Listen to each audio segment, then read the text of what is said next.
Welcome to My on Mondays, an explorative approach to the possessive my through narratives, art, and sound. Each Monday brings a new creation and unique perspective. My on Mondays is brought to you by MING Studios, a contemporary art space and international artist residency program dedicated to the exhibition, experience, and exploration of arts and culture.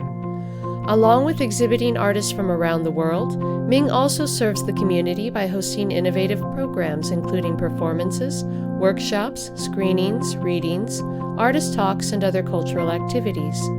For more information, or if you'd like to participate in My on Mondays, you can visit our website at mingstudios.org.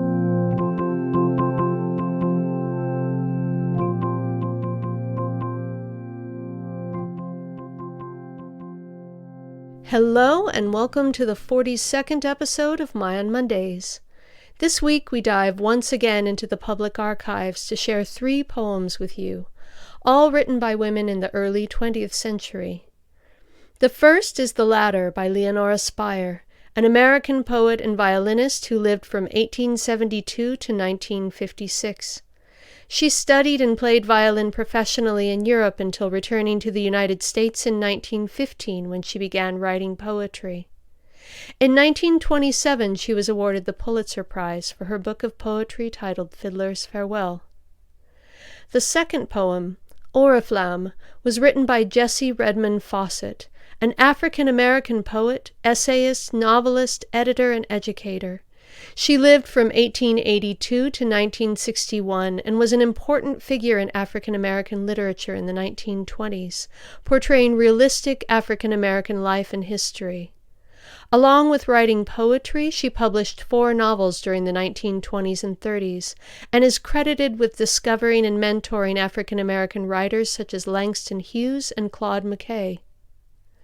The final poem is Ballad at 35 by poet, writer, critic, and satirist Dorothy Parker, born in 1893. Known for her literary output and sharp wit, she was a founding member of the Algonquin Round Table.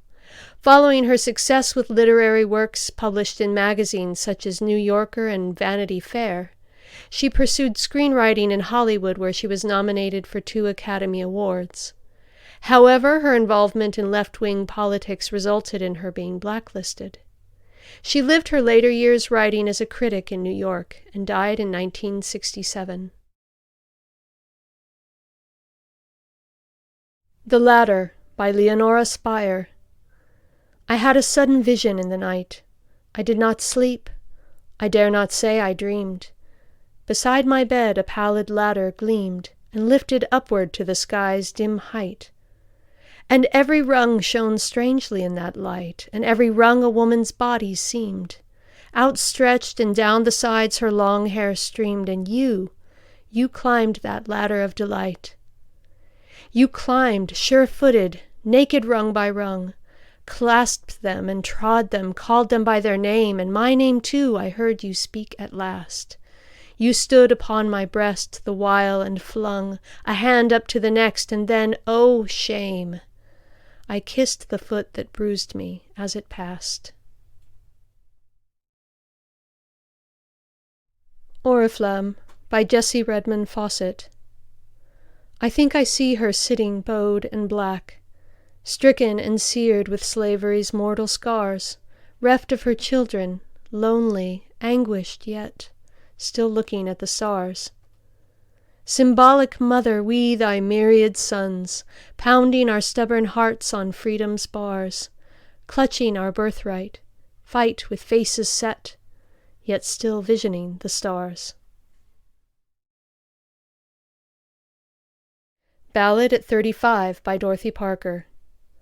This no song of an ingenue, this no ballad of innocence, this the rhyme of a lady who followed ever her natural bents, this a solo of sapience, this a chanty of sophistry, this the sum of experiments. I loved them until they loved me. Decked in garments of sable hue daubed with ashes of myriad Lents, wearing shower bouquets of rue, walk I ever in penitence. Oft I roam as my heart repents through God's acre of memory, Marking stones in my reverence, I loved them until they loved me. Pictures pass me in long review, marching columns of dead events. I was tender and often true, ever a prey to coincidence. Always I knew the consequence, always saw what the end would be. We're as nature has made us, hence I loved them until they loved me.